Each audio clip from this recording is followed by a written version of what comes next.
Former President Trump returning tonight to what was once his favorite messaging megaphone, posting on X, formerly Twitter, for the first time in more than a year, writing, "Are you better off now than you were when I was president? Our economy is shattered. Our border has been erased." And promoting an interview tonight with the site's outspoken owner and Trump supporter, Elon Musk.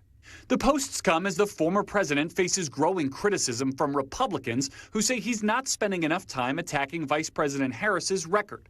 Over the weekend, Trump indulging in a baseless conspiracy theory about President Biden at the DNC. He's going to walk into the room and he's going to say, "I want my presidency back." And falsely suggesting large Harris crowds were AI-generated fakes.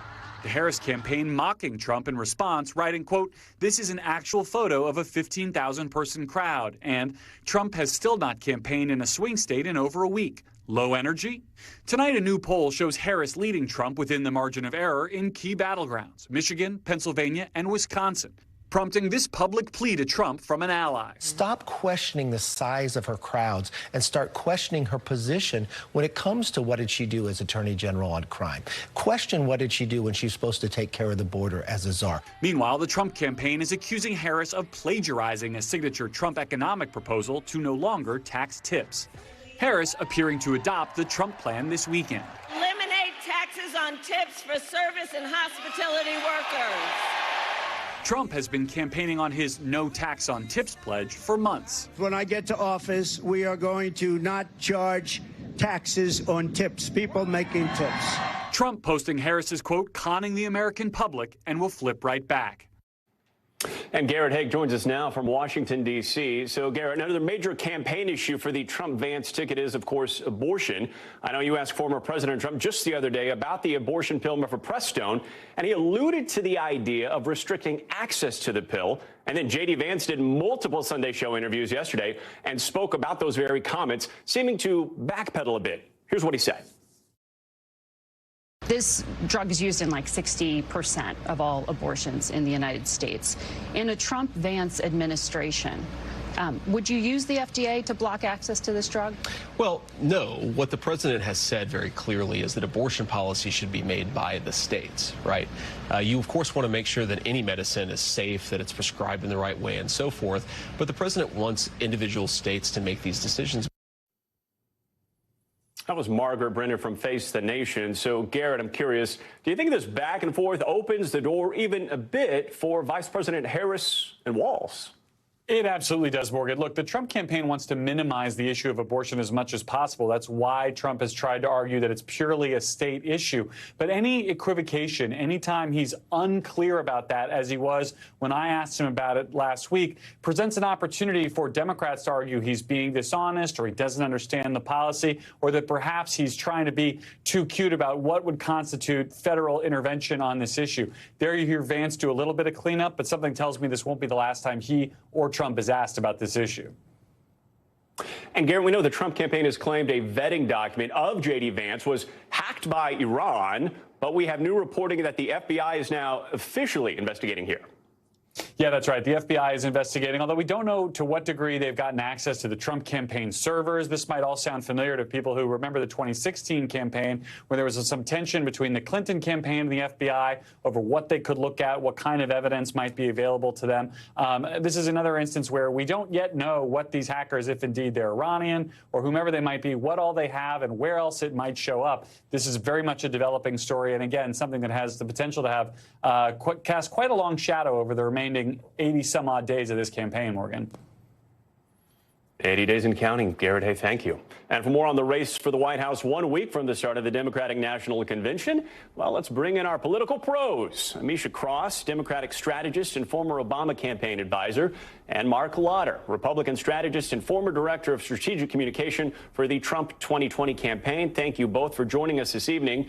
Marc, I'll start with you. J.D. Vance was asked this week about former President Trump talking about Vice President Harris's identity. Here's what he had to say. She pretends to be one thing in front of one audience. She pretends to be something different in front of another audience.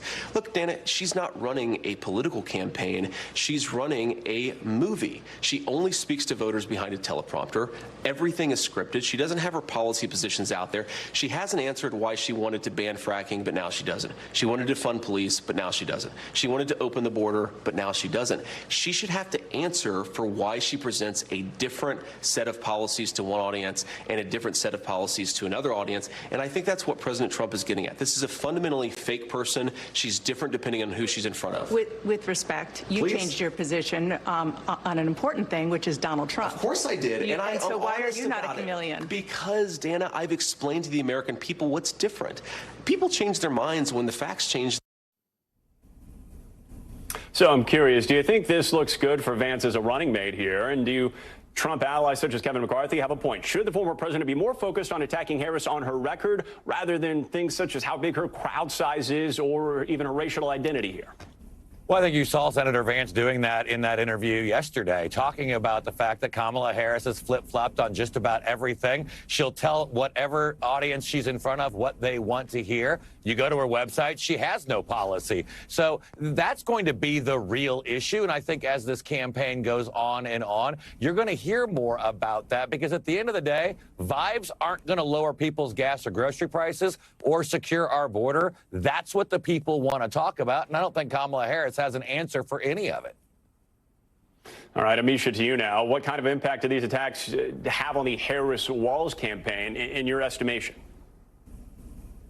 I don't think they have very much legs to stand on here, because we're talking about a man of contradictions. J.D. Vance is someone who is anti-immigrant, but his wife is the daughter of immigrants. J.D. Vance is someone who has spoken against women working outside of the home when his wife is somebody who not only excelled in higher education, went on to law school, but also actually clerked under who is now a Supreme Court justice. She is a powerhouse in her own right. This is a guy who has shape-shifted so many times to get approval from the Trump MAGA crowd that it's ridiculous. I think that Kamala Harris is doing what she needs to do. Let's be mindful, even though the growth has been amazing in terms of the fundraising dollars, the capacity of individuals on the ground who are organizing and doing the work, it's still been a very short time since she was actually chosen as the presumptive nominee. They just held the virtual roll call just a couple days ago. The DNC is next week. She's already said she's going to outline her policies. I expect that to come out in the next few days. She has hit the ground running in a very, very momentous fashion, and the Trump campaign is quite frankly just running scared. J.D. Vance didn't do anything we didn't expect him to do, but quite frankly, he has a lot of his own cleanup right now that he should be worried about. And regarding doing what she needs to do, Mark, Harris is currently leading in key swing state polling. Do you think she needs to sit down and speak to a national audience and do interviews, or do you think what the campaign is currently doing is working here? Take a look. There are the numbers right there.